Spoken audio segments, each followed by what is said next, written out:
안녕하세요, 여러분. 핀칸에 들어갈 가장 아마존 것을 고르세요.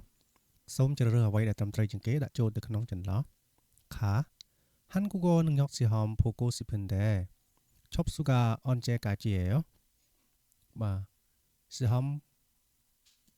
시험을 보다 បាទយើងប្រឡងណាអញ្ចឹងយើងចង់ប្រឡងតេស្តសមត្ថភាពភាសាកូរ៉េបាទអញ្ចឹងតើគេទទួលពាក្យហ្នឹងដល់ពេលណាណាបាទ Neil Wonso Inika Pali Wonso를 내세요 បាទថ្ងៃស្អែកដោយសារតែថ្ងៃស្អែកហ្នឹងបាទអញ្ចឹងសូមដាក់ពាក្យណាដាក់ពាក្យឲ្យបានលឿន Wonso Neta ណាបាទយើងដាក់ពាក្យអញ្ចឹងយើងមើល Ilbon Son Pal បាទជ្រើសរើស Ibon Makham បាទផុតកំណត់ណាបាទ Junpi បាទរៀបចំអឹងស៊ីបាទប្រឡងណាបាទអញ្ចឹងចម្លើយដែលត្រឹមត្រូវជាងគេគឺចម្លើយលេខ2ណាបាទគឺ Makham ផុតកំណត់ណា